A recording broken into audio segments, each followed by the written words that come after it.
इस कुंभ मेले का भी उल्लेख इस 11 वर्षों में विशेष तौर पर करना चाहिए कि जो ऐतिहासिक तो रहा ही सारे दृष्टिकोण से।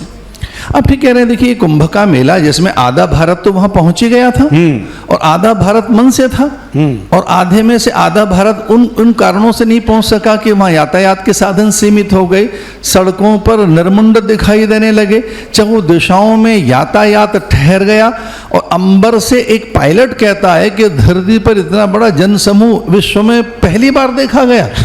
तो ये श्रेय जाता है भारत के प्रधानमंत्री को, उन्होंने आह्वान किया और ये श्रेय जाता है भारत के प्रधानमंत्री को कि ये कुंभ का मेला यूनेस्को ने एक इंटेंजिबल हेरिटेज डिक्लेयर किया है। इसका अर्थ है सांस्कृतिक अमूर्त धरोहर, विश्व की एक ऐसी धरोहर, अमूर्त धरोहर जो पहले कभी नहीं देखी गई। यूनेस्को ने इस कुंभ मेले को कुछ वर्ष पूर्व अमूर्त धरोहर घोषित किया और विश्व का एक अद्भुत ऐसा समागम मानवीय झुंड का, जहाँ न कोई हिंसा है, न अपराध है, न अव्यवस्था है, केवल आस्था का साम्राज्य है।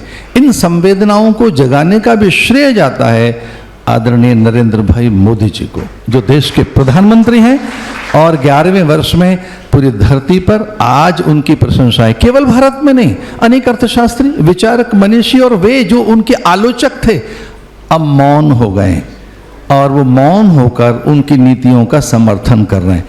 ये केवल एक 11वें वर्ष पर हम प्रधानमंत्री का यशोगान नहीं कर रहे, हम एक सशक्त समर्थ सत्पुरुष के विषय में विचार कर रहे हैं जो माँ भारती की सेवा के लिए संसद में प्रवेश कर रहे थे। तो संसद की देहरी की धूल उन्होंने माथे से लगाई और ये कहा ये लोकतंत्र का मंदिर है और यहाँ वो नीतियाँ बनाई जाएंगी जो पूरे विश्व को एक परिवार मानेंगे। उसी दृष्टि से उन्होंने G20 में ये घोषणा की, एक विश्व, एक भविष्य, एक परिवार, एक नीति, एक संकल्प, एकत्व का सर्वम खलिविदम ब्रह्म।